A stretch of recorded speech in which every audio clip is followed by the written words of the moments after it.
Today's topic is nth term of an AP.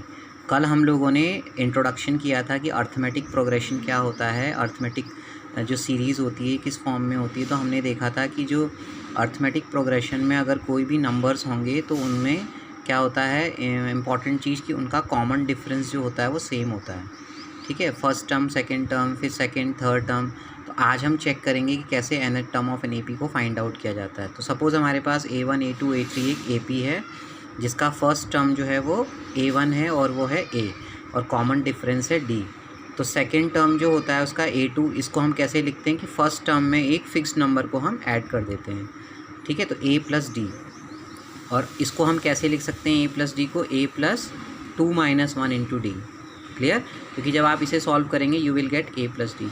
Similarly third term A3 के लिए आप क्या करेंगे, जो फर्स्ट टर्म है, सेकेंड टर्म है, सेकेंड टर्म में आप क्या ऐड करेंगे, कॉमन डिफरेंस। तो सेकेंड टर्म थी हमारी A प्लस डी, इसमें हमने कॉमन डिफरेंस ऐड किया तो हमें मिल गया A प्लस 2D। तो A प्लस 2D को मैं ऐसे लिख सकता हूँ A plus 3 - 1 into D, because 2 can be right as 3 - 1 into D. इसी तरह से फोर्थ टर्म जो होगी वो थर्ड टर्म प्लस D, तो A plus 2D plus D, so it will become A plus 3D. Now A plus 3D can be written as A plus 4 - 1 into D. तो इस pattern को जब हम देख रहे हैं तो हम इस कंक्लूजन पे आते हैं कि कोई भी जो nth टर्म होती है AP की उसको हम इस फॉर्म में लिख सकते हैं A plus n - 1 into D. देखिए, मतलब जो अगर यहाँ पर n है तो यहाँ अंदर ब्रैकेट में n - 1, उससे प्रीवियस टर्म यहाँ पे आती है, और इसको हम general term of an AP भी कई बार लिखते हैं। Clear children? तो इफ़ देयर आर, अगर किसी AP में m टर्म्स होंगे तो उसका जो लास्ट टर्म AM को हम बोलेंगे लास्ट टर्म, और कई बार हम उसको L से भी डिनोट करते हैं। एग्जाम्पल्स देखते हैं हम यहाँ पे। फाइंड द 10th टर्म, ये हमको एक AP दी गई और हमसे कहा गया कि इसकी 10th टर्म फाइंड आउट करो। तो हमारे पास फर्स्ट टर्म है, यहाँ पे हमने लिख the common difference, second term minus first term, ये हमारा 5 निकल गया। और हमको n जो है वो 10 यहाँ क्वेश्चन में दिया हुआ है कि हमें 10th टर्म ढूंढनी है, तो n हमारा 10 है। तो हमारे पास जो nth टर्म की जो इक्वेशन है an = A + n - 1 into D, इस इक्वेशन में हम इन वैल्यूज़ को सब्सिट्यूट करेंगे।